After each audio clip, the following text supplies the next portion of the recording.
Manfaat jujur itu memang terkadang tidak bisa kita langsung nikmati. Tidak jarang buah kejujuran harus didahului dengan kepahitan dan kesulitan. Namun, dengan tetap sabar dalam kejujuran, pasti akan tiba masa kita merasakan keindahannya. Kali ini kita akan berbicara tentang kejujuran, tentang kisah sahabat Rasul Ka'ab bin Malik.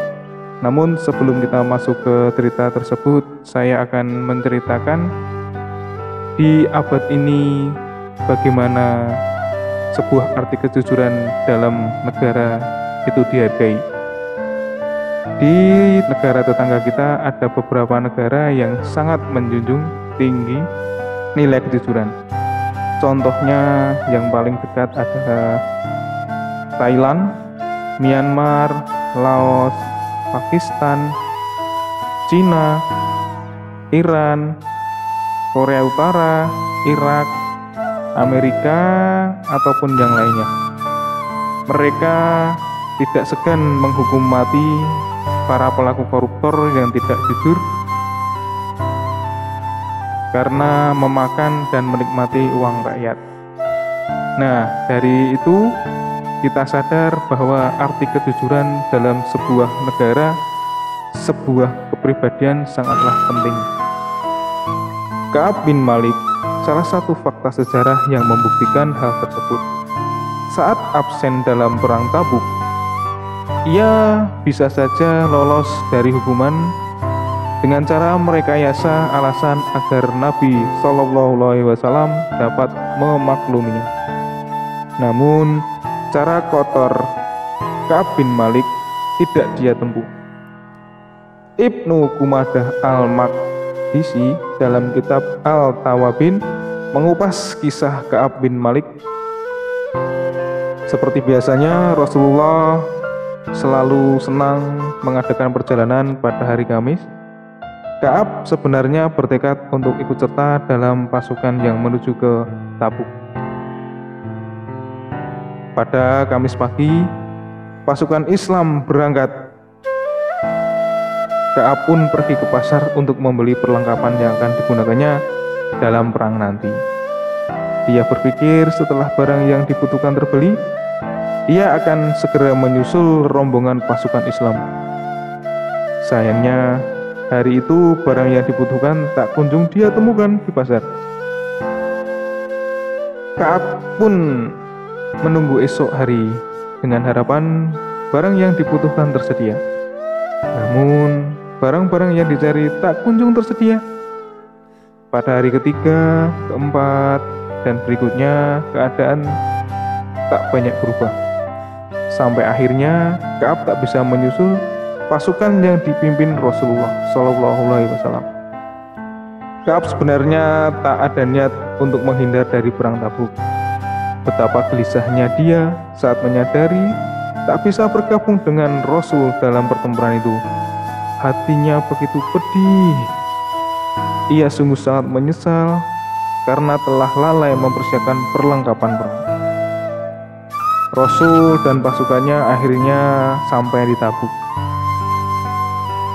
Nabi SAW yang tak melihat sosok Ka'ab segera bertanya, "Apa yang dikerjakan Ka'ab bin Malik?"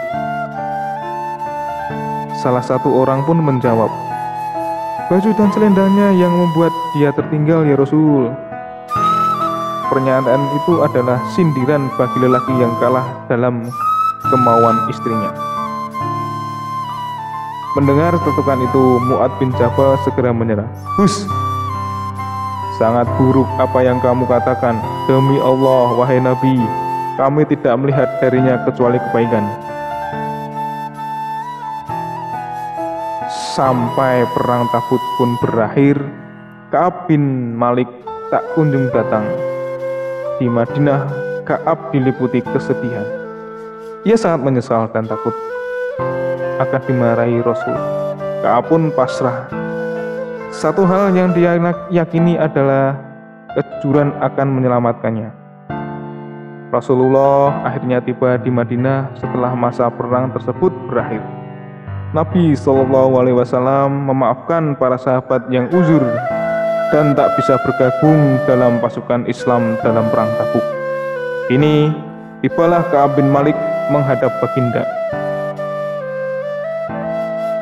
"Bukankah kamu sudah membeli kuda?" tanya Rasulullah. "Benar ya Rasul," jawab Ka'ab tertunduk. Rasul kembali bertanya, "Lalu apa yang membuatmu tak ikut?" "Demi Allah, sekiranya di sini tidak ada orang lain selain engkau, pasti kami akan lari. Kami berikan kesempatan untuk membela diri.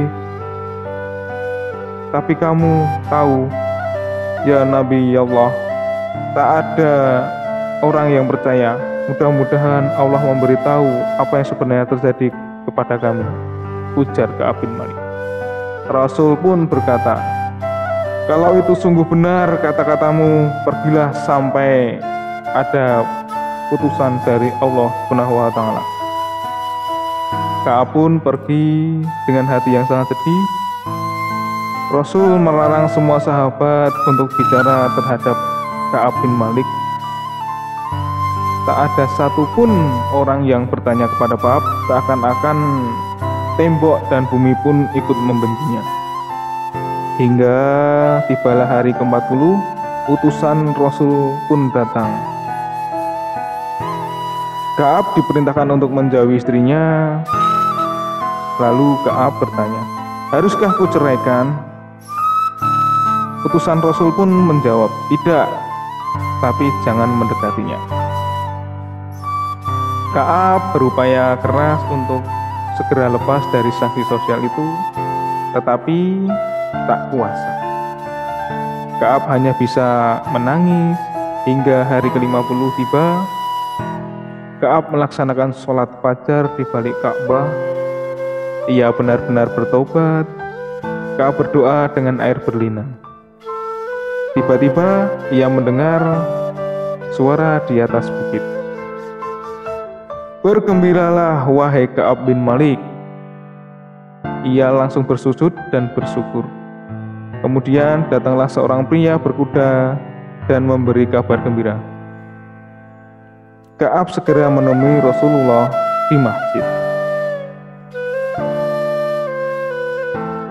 "Bergembiralah wahai Ka'ab, telah datang kebaikan satu hari yang tak pernah terjadi sejak kamu dilahirkan ibumu," kata Nabi SAW. Setelah datang wahyu Allah.